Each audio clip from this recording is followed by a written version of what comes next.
Què estàs llegint allà, Juan? Mira, m'has pillat llegint una revista sobre la contaminació que tenen les piles. A veure, que interessant. Este és el projecte que vam realitzar l'any passat al centre. Ah, no ho sabia. De què tracta? Acompanya'm i t'ho ensenye.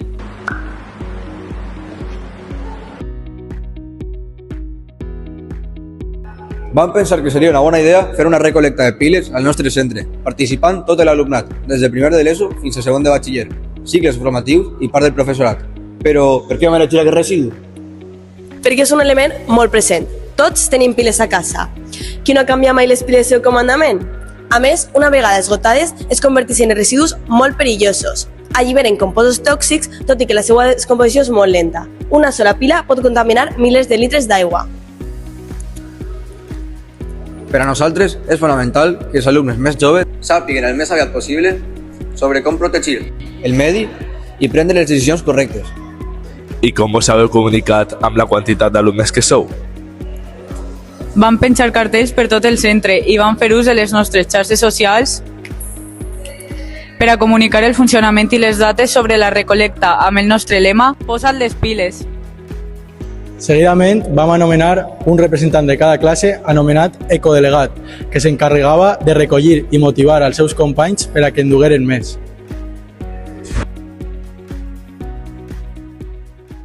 I així en el hall, què tenim? Així al hall tenim el punt verd, on els ecodelegats baixaven les piles per fer la recolecta i després nosaltres fer el recompte.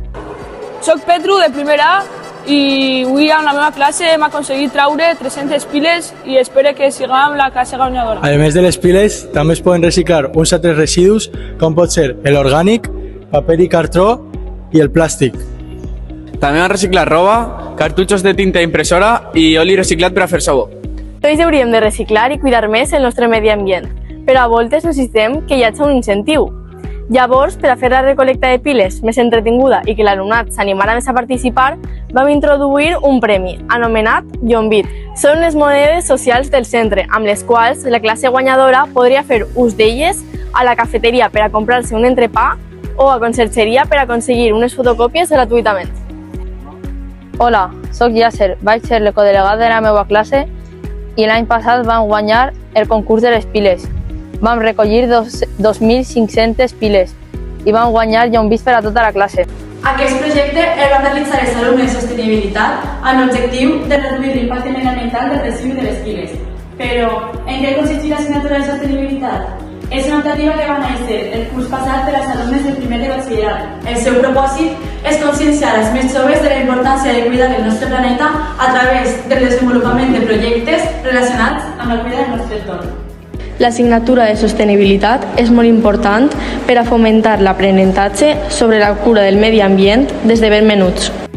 Així mateixa, si els més xicotes de les famílies són conscients de la importància del reciclatge de residus, farà que els majors també se n'adonen i participen en la iniciativa. Els projectes sobre la recolecta de residus tenen un gran impacte en la cura de la natura. Aquest any s'ha evitat la possible contaminació de 250 milions de litres d'aigua. L'any passat ens vam centrar en la recolecta de piles, però això no acaba així. Cada any el centre es centrarà en la recollida d'un residu diferent. Avui en dia, els ODS no són només grans idees de l'ONU, sinó accions que ens afecten en el nostre dia a dia. Ens ajuden a portar un món més equitatiu, amb més igualtat d'oportunitats i una economia més justa. La nostra assignatura de sostenibilitat van treballar alguns dels ODS que us anem a ensenyar u per u. Salut i benestar, educació de qualitat, aigua neta i sanejament, energia assequible i no contaminant, producció i consum responsables, ciutats i comunitats sostenibles, acció pel clima. ¡Posa't les piles!